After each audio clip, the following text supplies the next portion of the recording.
Okay, good day class. So our experiment today is about force table. Now, a force table is a laboratory apparatus that will measure the resultant force as a result of the interaction between two or more forces. So our force table is circular in shape and it is calibrated 0 to 360 degrees. And at the center is the axis of the force table. So we use a ring in order to determine the result of the forces, the interaction of the two forces. When the ring is at the center of when the axis is at the center of the ring, then we can say that the interaction is at equilibrium. So first, we deal with two forces, or we say weight 1. So we will hang weight 1 and weight 2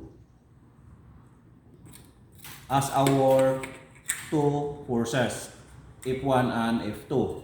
So what happened is that the ring is pulled by the two forces, F1 and F2, or the weight 1 or weight 2. So the axis now is not anymore at the center of the ring. So in order to remain at equilibrium, so we have to apply another force such that it can pull the ring sitting the axis at the center of the ring. So here, okay, we set the what we call the equilibrant force, okay? And what happened now, the axis is now at the center, okay?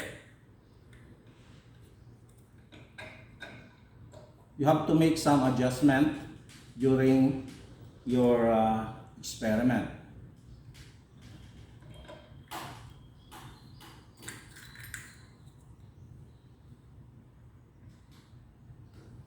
Okay, so the axis now of the force table is now at the center of the ring. Therefore, this is F1, this is F2, then this is the equilibrant, no? So knowing the equilibrant, we can also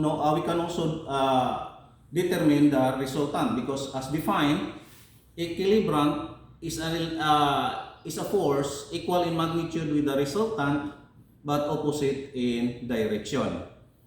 So here, this is how we determine the resultant by knowing the equilibrant using this force table. Now the next is when you add the third force. So if you add the third force, for instance, let's say you have this third force here, okay? So what happens is that the equilibrant is not anymore, or it changes, no? The equilibrant changes because you already have three forces interacting. So, of course, we use weights, no? Measured weights using our weighing scale, a triple beam balance. So here, when you have now the third force, or the weight 3 or F3, now the equilibrant now changes, no? So we have to again adjust and make some addition in order to balance the interaction by adding some mass. So now what happens is that you now have the ring at the center. So in that case, we now can say that this interaction now is at equilibrium. The interaction between the three forces. And knowing the equilibrium, we now know the resultant. Okay, so this is how you determine the resultant of the interaction between two forces and three forces by knowing the equilibrant. So we can determine the direction of each angle of each force by reading the angle, no? By reading the angle on the force table.